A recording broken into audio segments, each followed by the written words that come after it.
From cannabis lounges to traffic stops, the Nevada Legislature tackled a lot of issues during this past legislative session. Well, this week on Nevada Week, we examined 3 new laws and their impact on Nevadans.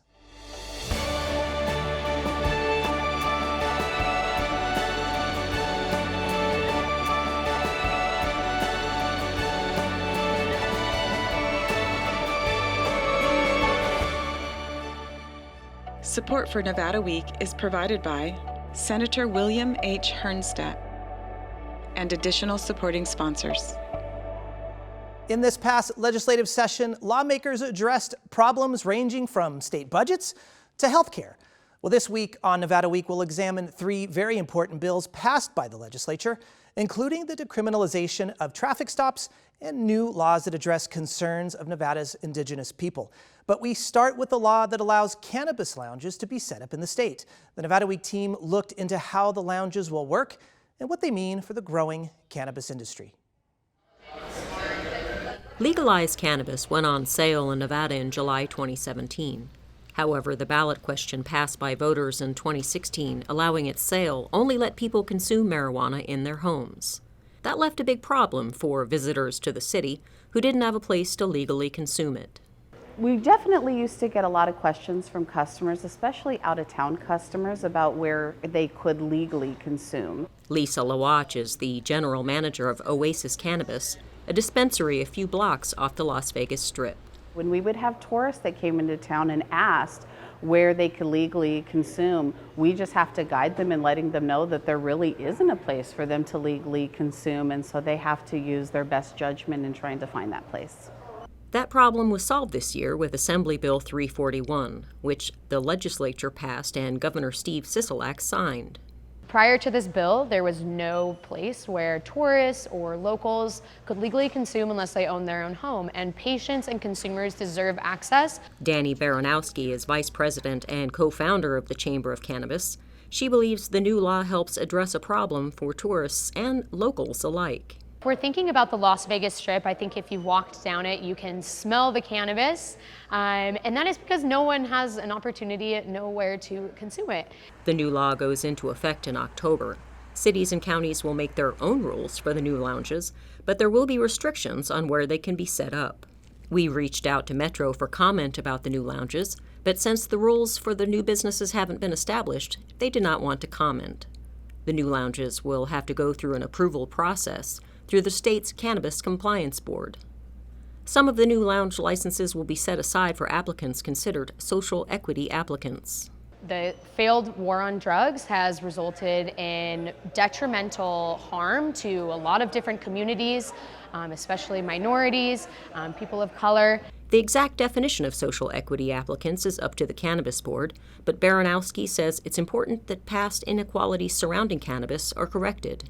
Lawach's dispensary is already planning on opening a consumption lounge in an attached building.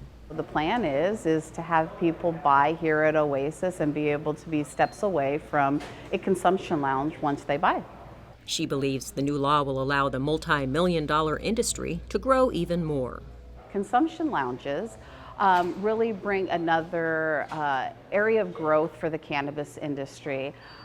This means more jobs, more opportunity to really normalize cannabis overall. For Baranowski, the lounges are a chance to prove to the country that Nevada knows how to regulate the once illegal substance. Yes, it's been done in California, but nobody does it like Vegas does. And so for our industry that we are literally building day by day, putting out the bricks, we are going to show the country and also internationally that, we are going to be the gold standard. For Nevada Week, I'm Heather Caputo. And thank you so much, Heather. Well, lawmakers in Carson City passed and Governor Steve Sisolak signed a number of bills important to Nevada's Indigenous communities. The lawmaker who sponsored those bills is Assemblyman Howard Watts, a Democrat from Las Vegas.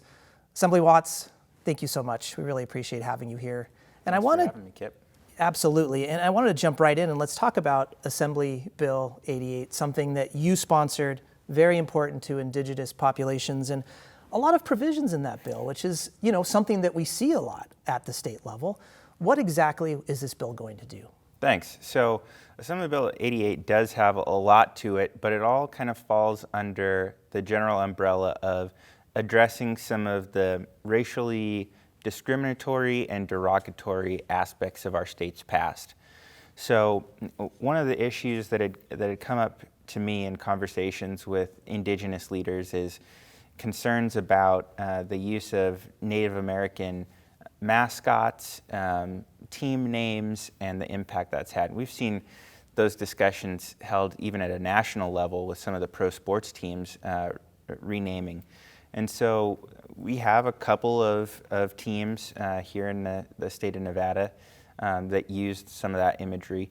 And I wanted to put a policy into place that would have school districts look at those names and change them if they're found to be insensitive, but also to have a process where there may be schools that primarily serve Indigenous students or are located on tribal lands. And so what we wanted to also do was facilitate a conversation between schools and Indigenous communities, and if there's a representation that works for those communities, then they could keep it. So that was the first part of the bill, really dealing with schools, mascots, and having a process and a conversation with the Native communities. The next piece of it, I'm a pretty avid outdoors person, and I noticed and saw some research that indicated that there are many places that have names that feature racial slurs, and these cover a range of ethnicities, including squaw, which is used in a lot of land place names, but is considered by a lot of Indigenous people to be a derogatory term. So we tasked our State Board on Geographic Names with looking at those places and coming up with recommendations in collaboration with the public to come up with more appropriate names, and recognize that a lot of these places were named by Indigenous people before colonizers came in and renamed everything. And then the last piece that actually came during the legislative session was a concern about the siren in the town of Minden, which is sounded to honor first responders, but for many years operated in conjunction with an ordinance that told Native Americans they had to leave town by sunset, by 6:30 every day. And the siren went off at 6 o'clock every day, essentially as kind of the 30-minute warning to vacate in the minds of many Indigenous people in the area. And so we added a provision to not have a siren or other bell rung at a time when it was associated with these sundowner ordinances. And we've heard a lot about these in the South, where basically people of color, black people, could not be in town after sunset. Here in the West, we actually had many towns that did the same thing for Indigenous communities. And so this law seeks to kind of move forward from that legacy. Let's start with the sundown sirens. I think a lot of the public are probably surprised that this is something we're even talking about in our 81st legislative session. We've had so much civil rights reform. Why wasn't something like this covered in previous reform?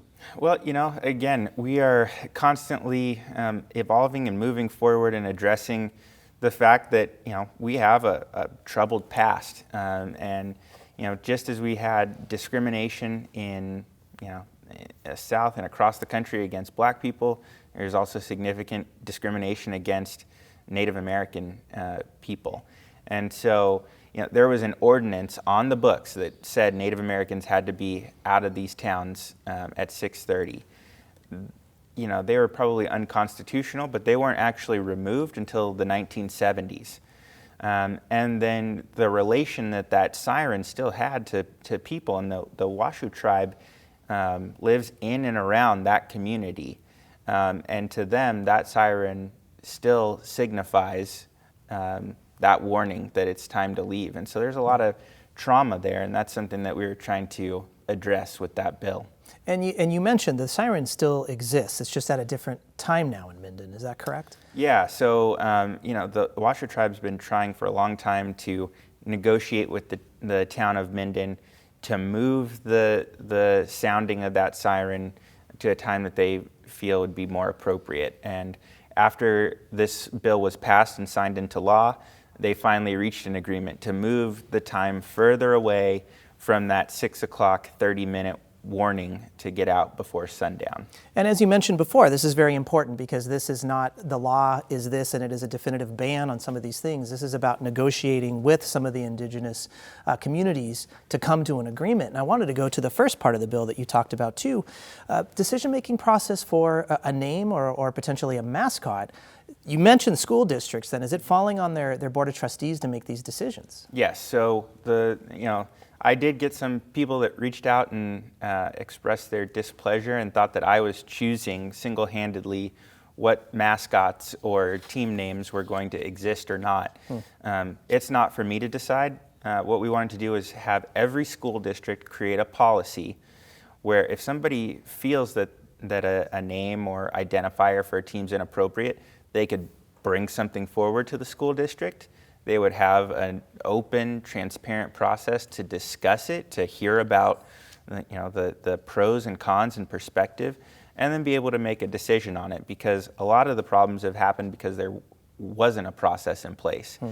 And also, we explicitly brought tribal communities into that conversation, so they could agree to continue a use that's related to Native Americans if they felt that it was okay and respectful. And so that's also not only respecting the tribe's sovereignty as their own nation, but also including them and bringing them into the conversation. And I think that was something that we did a lot of work on during the legislature in general in terms of trying to bring Indigenous voices into our different governance processes a lot more, because it's something that honestly we haven't done a great job about historically.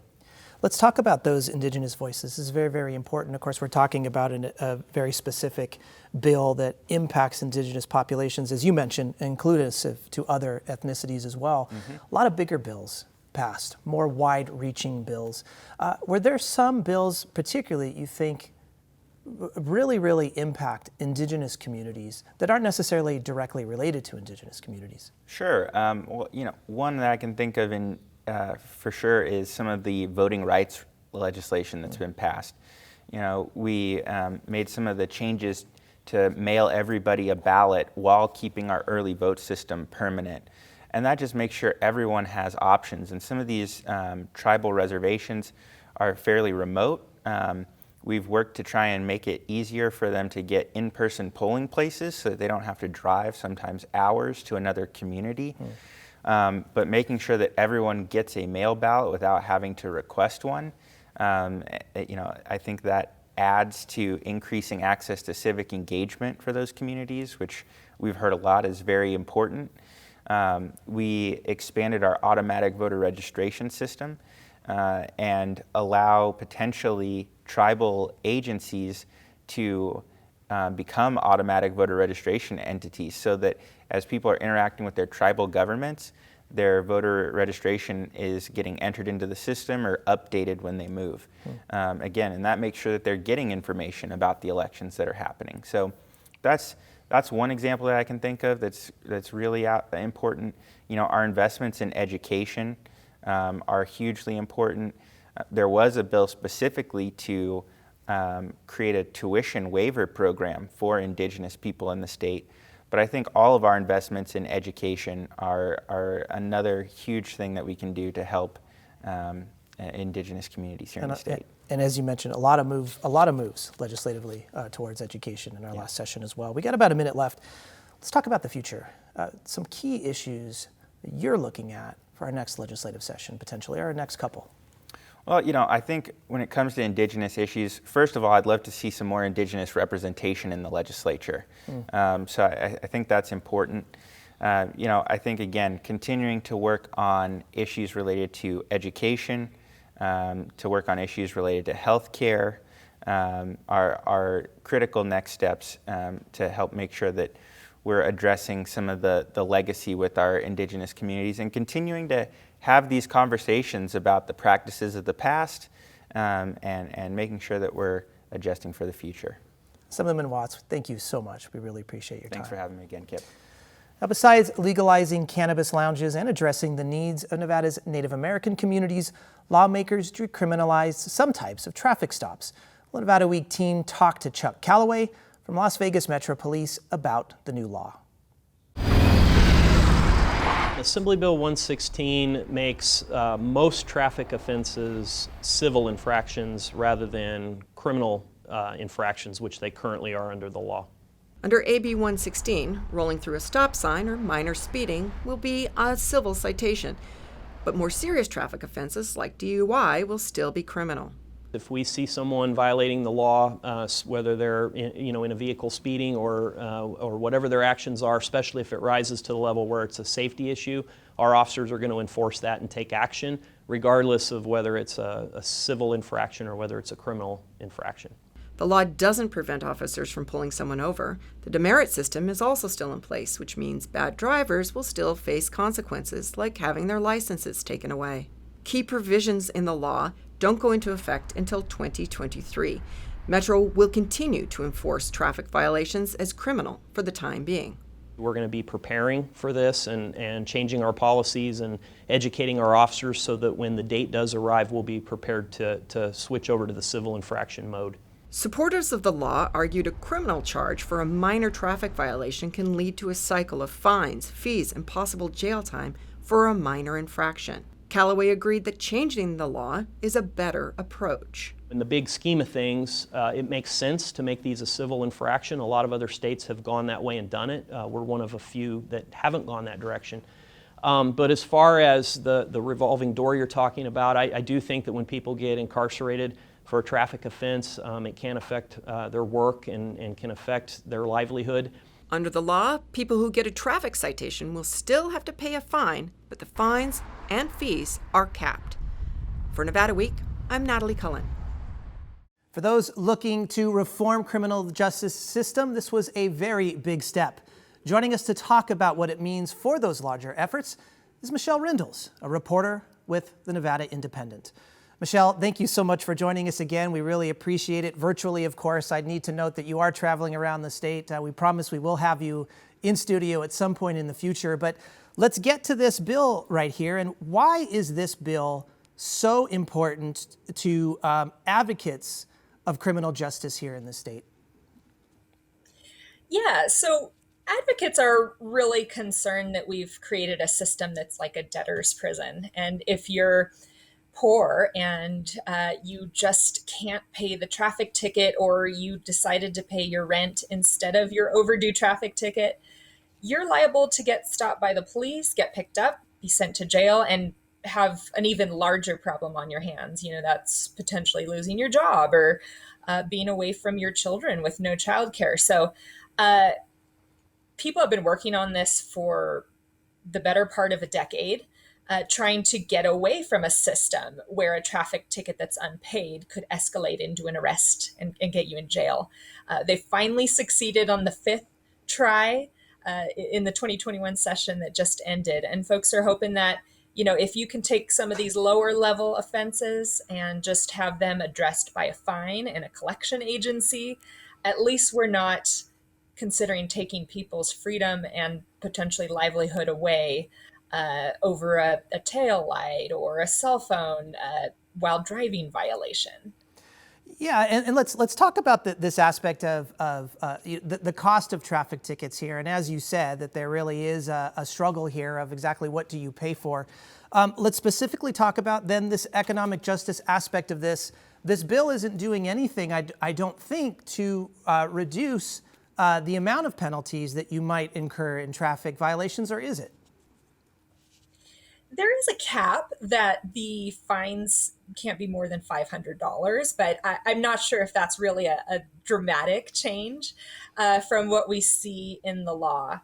It's just more about kind of eliminating this possibility of a bench warrant, which is, just when you fail to pay on time, maybe you forget about it, maybe you didn't have enough reminders or just were not organized, and then that can escalate into an arrest that actually sends you to jail, even though the police would probably not arrest you just in normal circumstances on some of these lower level issues.